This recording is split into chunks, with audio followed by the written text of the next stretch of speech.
Hi everyone, it's your boy Zach, and this is my review of Season 1, Episode 9 of Star Trek Discovery. So the cool thing about this is that I have now caught up.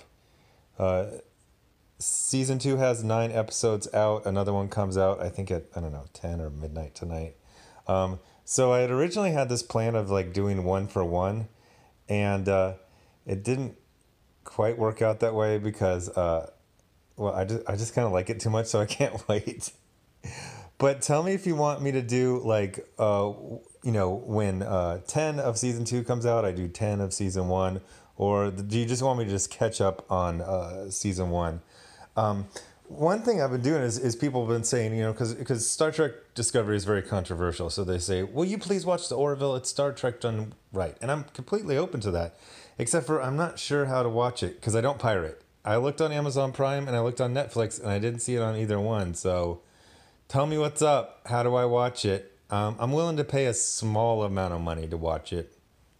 At least a couple episodes to see if I want to, because I think it's the same amount of time. Like it's on its second season right now as well. Correct. So let me know what you want me to do with that. So anyway, this is season 9, and it was the mid-season finale, and then there's 6 more episodes, I believe. And I gotta say, like, it's good. It's good. I really, really like it. One of the things I like about it is, there's a lot of things I like about it, but the casting is very good, and they're giving everyone, like, almost everyone has either good stories or they're in a lot of scenes that aren't their story, but they're good in it. I'm thinking about people like Tilly. She doesn't really have a storyline that I can think of besides wanting to get some more experience on the bridge. But and Saru just has little storylets in season 1, but I really like it. One of the things, I've talked about my opinion of different Star Trek TV shows and movies. Just to recap, I don't like the original series because it looks wood. It just looks like wood. Every time, everything is obviously spray painted wood or perhaps brush painted wood. Like, I can't take it serious and also I think the acting is kind of corny and over the top and it's very 60s. So, like, I respect it, but it's not my thing. I love TNG. I grew up calling it TNG, and now people say I'm a crazy person for TNG. They say it's STNG.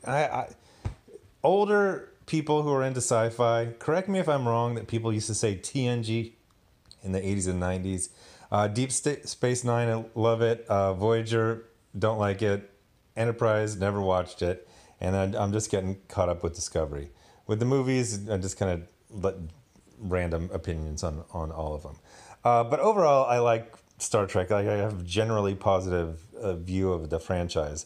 But one of the things is I felt like they haven't been good at, what is life in this universe?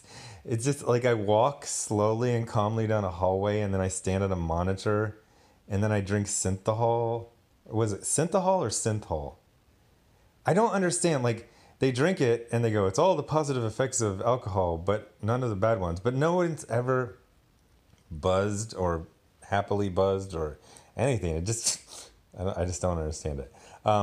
So one of the things I like about this is pretty much everyone has a story, and you get the feeling that, obviously you got like the bridge crew, and that's the main, this one's different because it's not, the captain isn't the main character, but the bridge crew is the main character in every Star Trek everything, or whatever you call it, the command crew on Deep Space Nine. But, one of the things is it kind of feels like it peters out. Like, Picard has a story, Riker has a story, Troy has a story, but when they connect to someone, it doesn't feel like it goes on, I might not be explaining it. It's kind of like a network, Every person has a story and they know other people. Like, it feels like the Star Trek universe is only interesting in the people that are the leads. Everyone else is just some person in a lycra unitard on some planet that's either...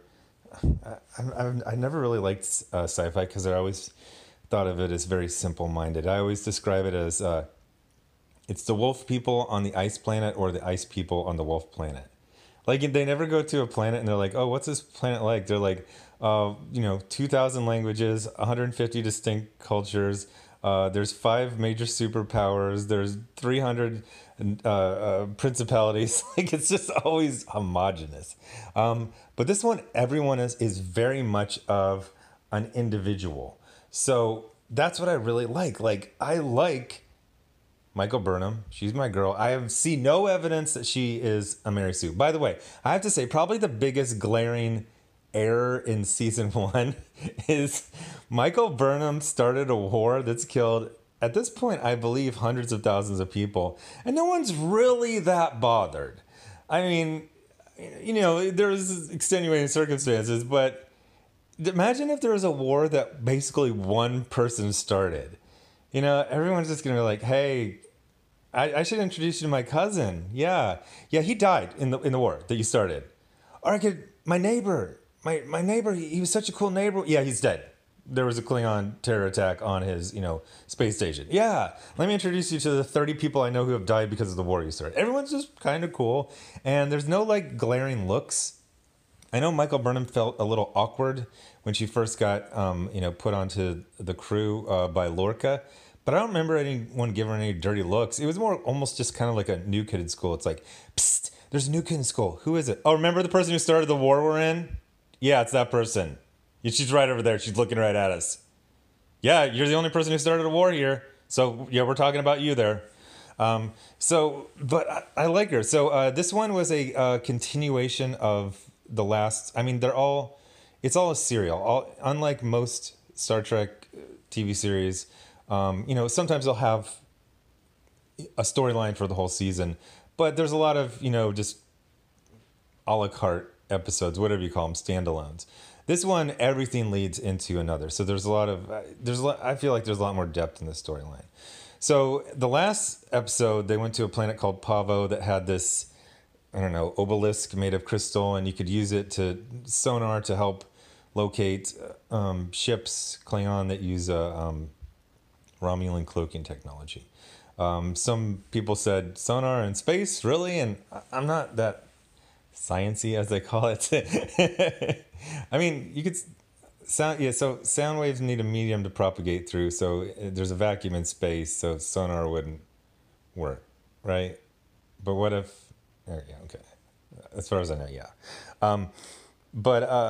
So it kind of felt like the last episode was going to just be Pavo and they'd be somewhere else, but their mission kind of failed, which drew the Klingons in. So they have to figure out a way. They've got this Klingon ship of the dead, which is a big deal. And there's this new guy, I forget his name. He's got red stripes on his face. He's uniting all the Klingon tribes together. He's got the ship of the dead, which is a big deal, and it's cloaked. And so they need to deal with this. So Lorca has a mission. Actually, no, I think he was ordered to.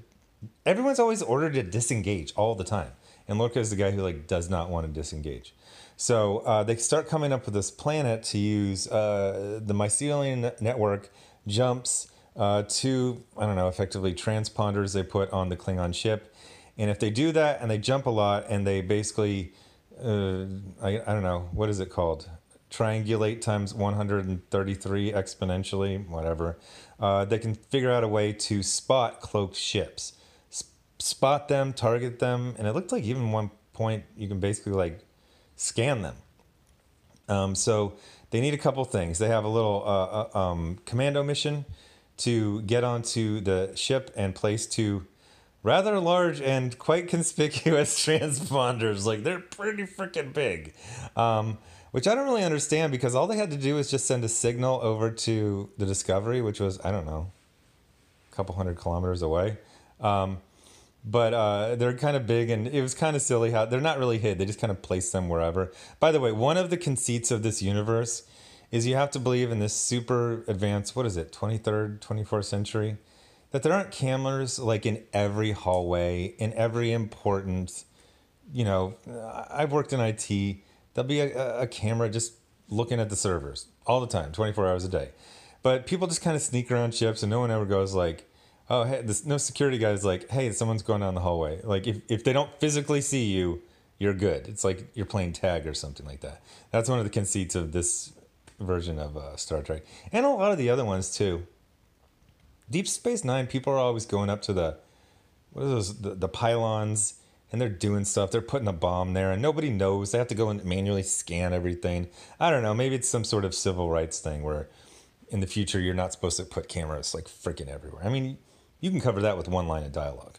So Burnham and Ash Tyler, who I think are a great couple. When you know, I used to read all the roasting and the anti-Discovery stuff when it came out, and they were saying this is a terrible character and terrible couple, and so they've grown together, you know, in a compelling way over several episodes, and I really like it. So they go to put down the transponders, and then Discovery has to jump a whole bunch of times.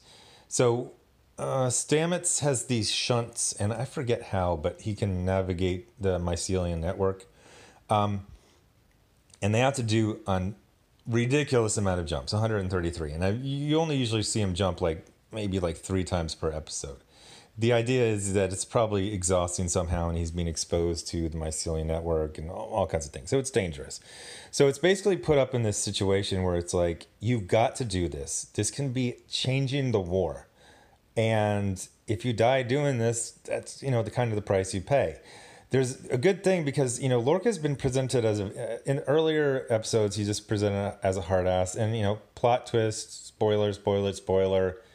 As far as I know, I think I read that he's actually from the mirror universe. That's why he has light sensitivity and he's trying to go back. I don't know what happened to the original Lorca or what, but he's a pretty good captain. He basically says in a flat way, he goes, this will shorten the war. It has to be done no matter what. And he doesn't seem like a hard ass. It seems like he's trying to convince people. He makes it so convincing that Dr. Hugh Culber, who is, I like the names on this. Stamets and Culber and Tilly. Names are hard, and these are Ash Tyler. These are good names. Names are really hard. You either get them right like the first time or they're always off.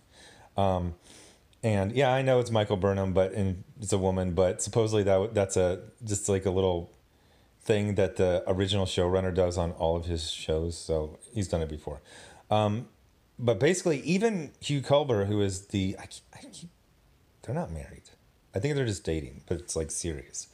So even he is being convinced. He's like, yeah, you know, he basically remotely administers some medicine to help him get through it. And then he gets through it. And there's actually a really great scene.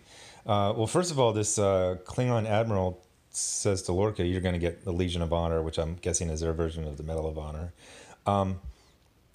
And then Lorca and Lorca and Stamets have had a very interesting relationship. Stamets is very much of the civilian, you know, non-military. I just joined. I like science. I like exploring. That's why I joined. But obviously, everyone knows how to hand-to-hand fight, and these ships are bristling with weapons, and everyone has their own phaser issued. So obviously, if it's not military, it's military-ish. But he's not into being a soldier in a war. He's been very clear about this. There's also been this really interesting thing throughout the series that Lorca's he's a hard ass. And people tend to be, you know, scared of him, or at least don't challenge him directly. And Stamets has always just kind of like roasted him to his face. The funny thing is, Lorca has always seemed to be kind of weirdly into it. Like, he's just fine. I think he kind of knows the deal. I think he knows, if I push this guy, because as far as I know with Starfleet, you can just quit at any time. You can't quit and get back in, and maybe there's different rules for during the time of war. But it's always seemed like you can just quit whenever you want. So the typical military, you know, people enlist or they accept a commission, although you can resign a commission pretty much any time. Oh, not on deployment, though. But he's kind of, I think he knows he can't push him that far or he'll just, you know, quit. So Lorca basically says, you know, like, hey, they said they're giving the Legion honor of me. I said, you should get it, which he should. I mean, he really just went through some gut-wrenching stuff to do all those jumps. And they have like a good coming to terms. And then basically he's like, hey, we're trying to get back to this starbase. We'll just warp, and then Stamets is kind of like connecting with Lorca for the first time, and he goes, you know what, I got one more in me. I'll just I forget what it's called, jump us home. And he goes, but this is the last time. So then, although there really hasn't been a hint, except for the light sensitivity, there hasn't really been a hint that Lorca is Mirror Universe. We haven't even seen the Mirror Universe yet. He basically punches in the coordinates and it goes to coordinates that don't make sense in this universe, but it looks like it takes him over to the Mirror Universe. So I was really, really into it. And like I said, there's some silly aspects, Michael Burnham challenges the Klingon commander to a fight, but it's not really a fight to the death. It's a fight to stall for a couple minutes. And if you're fighting someone superior in fighting skills to you, and you're just trying to stall, that's a lot easier than beating them. So I was fine with that. There's some really good stuff with Ash Tyler. I know Ash Tyler's, I've looked it up on Wikipedia, and I've read it like 3 times, and it still doesn't make sense to me. There was a real Ash Tyler, but this is like a fake one, but he's got some of his brain engrams or something, whatever. But they're going through some PTSD storyline, and it's actually fairly well done. And I actually really liked how Michael reacted when Ash Tyler had a panic attack. She was very understanding, and she's basically like, hey, you were a POW, you're tortured, you got right back into a war, and you acted like everything was fine, and obviously it wasn't. You were tortured for 7 months. So she had no problem. There was no shame. She was very understanding. I really liked Michael Burnham. So I was just thinking of Mecha Random's 42's face if someone would say that in the same room where she was at. So anyway, tell me what you think about this video and this episode. I know most of you, if you did watch it, you watched it in November of 2017. Well, they took a hiatus for 2 months, so the next episode I see will only be from January of 2018. So at least we're just one calendar year away. So, and I'm definitely going to do the next episode of Discovery, the new episode. I really like this Spock. I'm bummed about Pike not being there for season 3. I know it's cheesy. I want to see Kirk in season 3. I don't care if it's cheesy and basic. I want to see it. Or Scotty. Scotty has done really, really well in the new movies. I like that. So I want to see Scotty, and I want him to be a regular. I know that's basic. I know I'm basic for wanting that, but I do. Or who else would be good? Khan. Oh yeah, fine. Doing Khan. Yeah, whatever. I don't care. I really liked seeing, Captain Pike in season 2, and I like seeing Spock in season 2. I want to see other characters I like. I just do. They did good. Even Mecha 42, she hates the show. She says something, Ethan Peck. They said, he's doing a good job as this Spock. And Anson Mount is doing good as the new version of Pike. So I want to see their new version of Kirk or Scotty or Khan or who else? We've already seen Harry Mudd. What was the Dr. Christine something? Fine, whatever. But thanks for watching. You'll have a new episode up tomorrow. Bye.